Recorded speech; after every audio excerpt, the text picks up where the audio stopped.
ತಪ್ಪು ಮಾಡಿಲ್ಲ ಅಂದಾಗ ನಿಂತು ಫೇಸ್ ಮಾಡಬೇಕಾಗಿತ್ತು. ಯಾಕೆ ಮಲ್ಲಿಕಾರ್ಜುನ ಓಡೋಗೋದು ಯಾಕೆ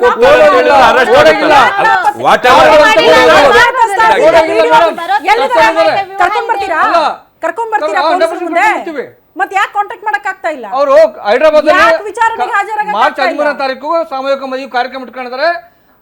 ಪತ್ರಿಕೆಗಳು ಹಂಚಕ್ ಹೋಗ್ತಾ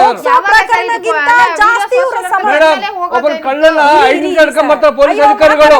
ಅಲ್ಲ ಪೊಲೀಸ್ ಅಧಿಕಾರಿಗಳು ಫೋನ್ ಟ್ರಸ್ ಮಾಡಿ 5 ನಿಮಿಷ 10 ನಿಮಿಷ ಹಿಡ್ಕೊಂಡ್ ಬರ್ತಾರೆ. ಪೋಕ್ಸೋ ಪ್ರಕರಣ ಅದಕ್ಕಿಂತ ಹೆಚ್ಚಾಗಿ ಒಂದು ಕಾರ್ಯಕ್ರಮನೇ ಮುಖ್ಯ ಆಗಿದೆ. ನೋಡಿ ಅದರಲ್ಲಿ ತಪ್ಪಿದೆ. ಆಕ್ಚುಲಿ ಬಂಧನ ಆಗಬೇಕಿತ್ತು ಈ ಪೋಕ್ಸೋ ಕಾಯ್ದೆ ಇದಾದ್ರ ಮೇಲೆ ನಿಜ. ಆದ್ರೂ ಕೂಡ ಬಂಧನಕ್ಕೆ ಹೆದರಿ ಅಥವಾ ದೂರ ಉಳ್ಕೊಳ್ಳೋದು ಯಾವ ರಾಜಕಾರಣಿಗಳಿಗೂ ಹೊರತಿಲ್ಲ, ಯಾರ ಸ್ವಾಮೀಜಿಗಳಿಗೂ ಹೊರತಿಲ್ಲ, ಯಾರಿಗೂ ಹೊರತಿಲ್ಲ. ಕೇಸ್ ತಲೆ ಮರೆಸ್ಕೊಳ್ತಾರೆ. ಮತ್ತೆ ಕೆಲವರು ಏನ್ ಹೇಳ್ತಾರೆ ಅಂತ ಹೇಳಿದ್ರೆ, ಕೆಲವರು ಏನ್ ಹೇಳ್ತಾರೆ, ನಾನು ಮಾಡದಿದ್ದಕ್ಕೆ ಯಾಕೆ ಜೈಲಿಗೆ ಹೋಗ್ಬೇಕು, ಆದ್ರಿಂದ 2 ದಿನ ಜೈಲಿಗೆ ಹೋಗೋದು ತಪ್ಪದೆ ಅಂತಾನು ಕೆಲವರು ಹೇಳ್ತಾರೆ. ಇದರಲ್ಲಿ ಅದು ಯಾಕೆ ತಪ್ಪಿಸ್ಕೊಂಡ್ರು ಅಂತ ಹೇಳಿ ಹೋಗೋ ಅವಶ್ಯಕತೆ ಇರಲ್ಲ ಸರ್. ಏನಿದ್ರು ಡೈರೆಕ್ಟ್ ನಿಂತು ಮಾಡಿಲ್ಲ ಅಂದ್ರೆ ತೆಗೆದು ಒಳಗಾಗ್ತಾರಲ್ಲ, ತಪ್ಪು ಮಾಡಿದ್ರೆ ಒಳಗೋಗಲ್ಲ. ನಮ್ಮ ಸಂವಿಧಾನ ಹೇಳಿದೆ ಏನಂತಂದ್ರೆ 100 ಜನ ಅಪರಾಧಿಗಳು ತಪ್ಪಿಸ್ಕೊಂಡ್ರು ಪರವಾಗಿಲ್ಲ, ಒಬ್ಬ ನಿರಪರಾಧಿಗೆ ಶಿಕ್ಷೆ ಆಗ್ಬಾರ್ದು ಅಂತ ಹೇಳಿದೆ.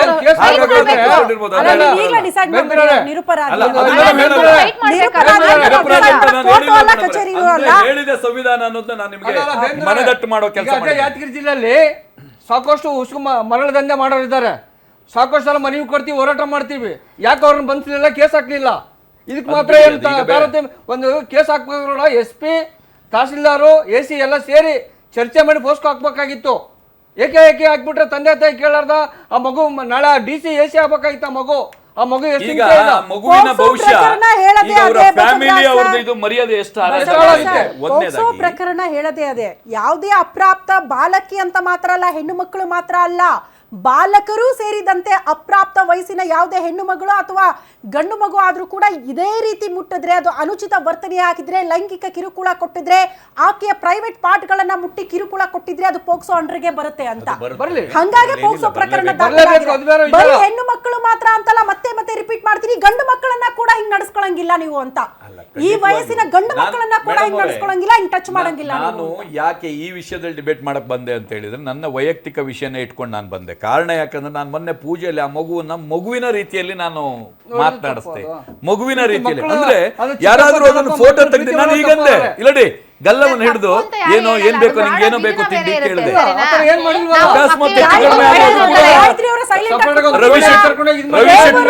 ನಂಬುವಂತ ನಿಮ್ಮ ಮುತ್ಯ ಅವ್ರ ಬಗ್ಗೆ ಚರ್ಚೆ ಮಾಡ್ತಾ ಇದೀವಿ. ಯಾಕೆ ಸೈಲೆಂಟ್ ಆಗಿದ್ದೀರಿ? ನಿಮ್ಗೆ ಒಬ್ಬ ತಾಯಿಗೆ ಒಂದು ತಪ್ಪು ಯಾವುದು ಸರಿ ಯಾವುದು ಅಂತ ಒಬ್ಬ ತಾಯಿಗೆ ನನ್ನ ಮಗುಗೆ ಯಾವ ತರ ಇದೆ ಅನ್ನೋದು ಒಬ್ಬ ತಾಯಿಗೆ ಗೊತ್ತಿರುತ್ತೆ. ಅದನ್ನ ತಪ್ಪು ಅಂತ ಹೇಳಿದ್ದಾರೆ. ಒಂದ್ ಮುತ್ತಿಕ್ಬೇಕು ಅಂದ್ರೆ ನಾವ್ ಯಾವ ತರ ಮುತ್ತಿಕ್ತೀವಿ ಅನ್ನೋದು ಗೊತ್ತಾಗುತ್ತೆ. ಅವ್ರು ಯಾವ ತರ ಬಿಹೇವ್ ಮಾಡ್ತಾರೆ ಅಂತಾನು ಗೊತ್ತಾಗುತ್ತೆ. ಇದು ಅವ್ರು ಮಾಡಿರೋದು ತಪ್ಪಲ್ವಾ? ತಪ್ಪು. ಕರೆಕ್ಟ್. ನಾವ್ ಸ್ವಂತ ನಮ್ಮ ಯಜಮಾನ್ರೆ ನಮ್ಮ ಮಗಳನ್ನ ಮುಟ್ಟಿದ್ರೆ ನಾವು ಸುತ್ತ ಕಣ್ಣಿಟ್ಕೊಂಡು ನೋಡ್ತಾ ಇರ್ತೀವಿ.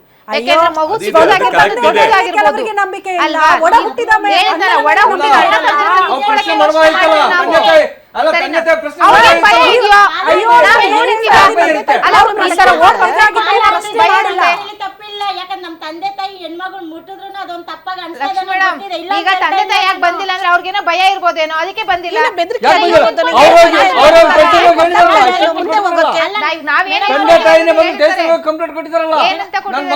ಸೋಷಿಯಲ್ ಮೀಡಿಯಾದಲ್ಲಿ ನಾನು ಮಾನ ಮರ್ಯಾದೆ ಹಾಳು ಮಾಡ್ತಿದ್ರು, ನನಗೆ ಕೇಸ್ ಕ್ರಮ ತಗೋಬೇಕಂತ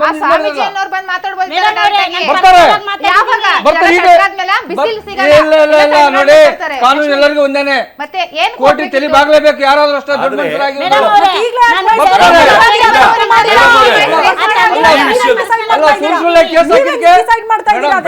ಕೇಸ್ ಹಾಕಿದ್ದಕ್ಕೆ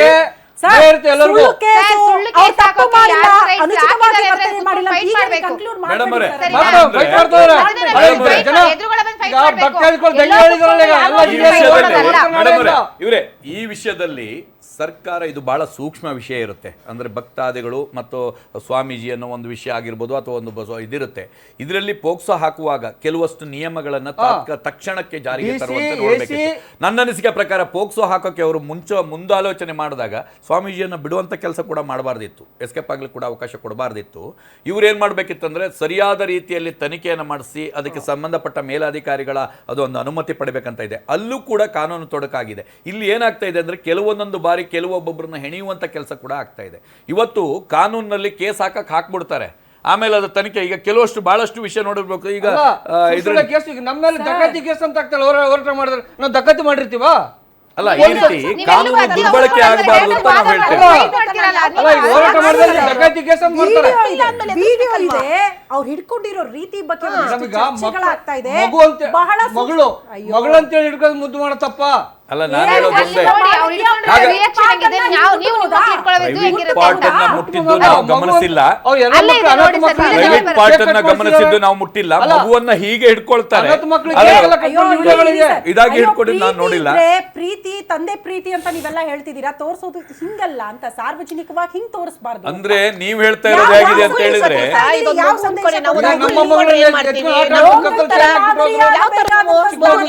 ಅಯ್ಯ ಇರಿ ಸರ್, ಲೋಕಕ್ಕೆ ಮಾದರಿಯಾಗಬೇಕಾದಂತ ಸ್ಥಾನದಲ್ಲಿದ್ದವರು, ಸಾರ್ವಜನಿಕ ಜೀವನದಲ್ಲಿ ಗುರುತಿಸ್ಕೊಂಡವರು, ಇವರನ್ನ ಅನೇಕರು ಫಾಲೋ ಮಾಡ್ತಾರೆ ಅನ್ನೋ ಕಾರಣಕ್ಕೆ ಇವರ ವರ್ತನೆಗಳು ಚರ್ಚೆ ಆಗುತ್ತೆ ಅಂತ.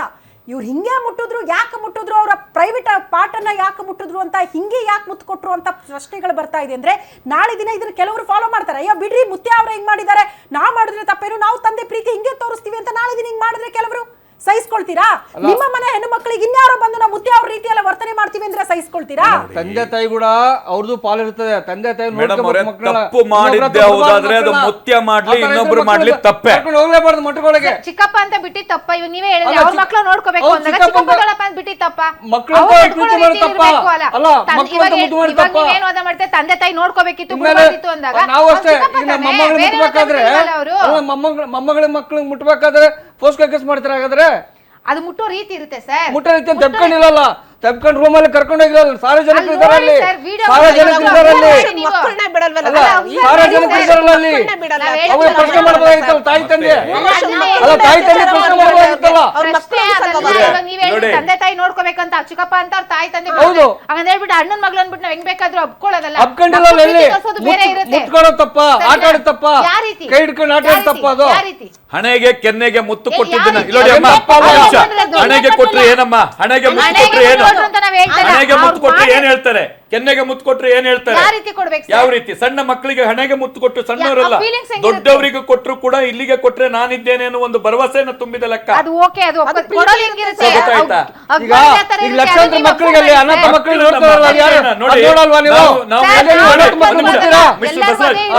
ಒಂದ್ ಸೆಕೆಂಡ್, ನಾವು ಒಂದು ತಪ್ಪನ್ನ ಮುತ್ಯ ಮಾಡಿದಾನೋ ಬಿಟ್ಟಿದಾನೋ ನಮ್ಗೆ ಗೊತ್ತಿಲ್ಲ. ಆದ್ರೆ ಆ ತಪ್ಪುಗಳನ್ನ ಮಾಡುವ ಭರದಲ್ಲಿ ನಾವು ಆ ಮಕ್ಕಳ ಭವಿಷ್ಯವನ್ನ, ಆ ಮುಂದಿನ ಮಗುವಿನ ಭವಿಷ್ಯವನ್ನ ಹಾಳು ಮಾಡ್ತಾ ಇದ್ದೀವಿ. ನಮ್ಮಂತವ್ರು ಇಲ್ಲಿ ಕೂತ್ಕೊಂಡು ಮಾತಾಡಿ ಒಂದು ಚರ್ಚೆ ಮಾಡಿ ವೈರಲ್ ಮಾಡಿ ಹಾಳು ಮಾಡ್ತಾ ಇದೀವಿ. ಅವ್ರ ಎಷ್ಟು ಜವಾಬ್ದಾರಿ ಇದೆಯೋ, ಅವ್ರ ಎಷ್ಟು ಇರ್ತಾರೋ ಅಷ್ಟೇ ಒಂದು ಇದು ನಮ್ಮ ಜವಾಬ್ದಾರಿ ಅಲ್ವಾ? ಅವರ ತಂದೆ ತಾಯಿಗಳು ಹೇಗೆ ಹೊರಗಡೆ ಓಡಾಡಬೇಕು, ಪೊಲೀಸ್ ಇಲಾಖೆ ನೋಡಿ, ಪೊಲೀಸ್ ಇಲಾಖೆ ಮಾಡ್ಬೇಕಾಗಿದೆ ಏನ್ ಗೊತ್ತಿದ್ರೆ ಮೇಡಮ್ ಅವರೇ, ಪೊಲೀಸ್ ಇಲಾಖೆ ಮಾಡ್ಬೇಕಾಗಿದ್ದು ಇದನ್ನ ಗೌಪ್ಯವಾಗಿಡ್ಬೇಕು. ಒಬ್ಬರು ಸಾರ್ವಜನಿಕ ಆ ಮಗುವಿನ ಇದನ್ನ ಹೇಗೆ ಹಾಳು ಮಾಡ್ತಾ ಇದಾರೆ,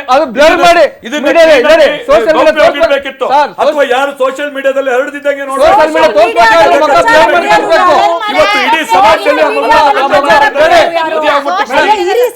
ಇರಿ ಸರ್, ಸೋಷಿಯಲ್ ಮೀಡಿಯಾದಲ್ಲಿ ಪ್ರಚಾರ ಪಡ್ಕೊಂಡದ್ದೇ ಮಲ್ಲಿಕಾರ್ಜುನ ಮುತ್ಯ ಅವರು.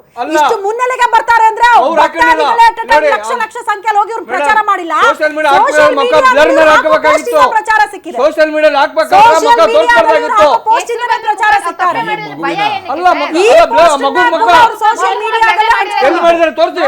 ಈಗ ಮಾಡ್ತಾರೆ, ಮೊದಲು ಸ್ಟಾರ್ಟಿಂಗ್ ಮಾಡಿದ್ದು ಮಾಡ್ಬೇಕಾಗಿತ್ತ. ಮಗು ಸೋಷಿಯಲ್ ಮೀಡಿಯಾ ಹಾಕ್ಬೇಕಾದ್ರೆ ಯೋಚನೆ ಮಾಡಬೇಕು.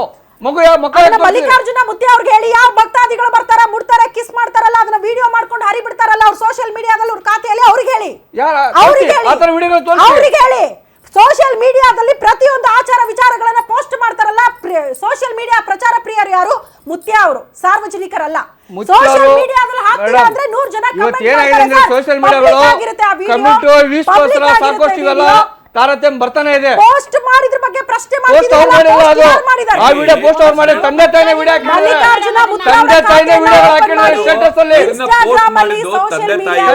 ಪೋಸ್ಟ್ ಮಾಡಿದ್ದಾರೆ. ಇರಿ ಸರ್, ಅವ್ರ ಖಾತೆಯನ್ನ ಯಾರಾದ್ರೂ ಈ ಕ್ಷಣಕ್ಕೆ ಕೈಯಲ್ಲಿ ಮೊಬೈಲ್ ಇದ್ದು ಓಪನ್ ಮಾಡಿದ್ರೆ ಎಷ್ಟು ವಿಡಿಯೋಗಳು ಮಲ್ಲಿಕಾರ್ಜುನ ಮುತ್ಯ ಅವರು ಇದೇ ರೀತಿ ಹೆಣ್ಣು ಮಕ್ಕಳನ್ನ ನಡೆಸ್ಕೊಂಡಿರೋ ವಿಡಿಯೋಗಳು ಬರುತ್ತೆ. ನಿಮ್ಮೂರಿನಿಂದ ವಿಶ್ವ ಮಟ್ಟದವರೆಗೆ ರಾಜಕೀಯ, ಸಿನಿಮಾ, ಸ್ಪೋರ್ಟ್ಸ್ ಯಾವ ಸುದ್ದಿಯೂ ಮಿಸ್ ಆಗಲ್ಲ. ಬರೀ ಸುದ್ದಿಯಷ್ಟೇ ಅಲ್ಲ, ಜೊತೆಯಲ್ಲೇ ಇರುತ್ತೆ ವಿಶ್ಲೇಷಣೆ. ಗ್ಯಾರಂಟಿ ನ್ಯೂಸ್ ನ ಸಬ್ಸ್ಕ್ರೈಬ್ ಮಾಡಿ, ಫಾಲೋ ಮಾಡಿ, ಕ್ಷಣ ಕ್ಷಣದ ಅಪ್ಡೇಟ್ಸ್ ಪಡೆಯಿರಿ.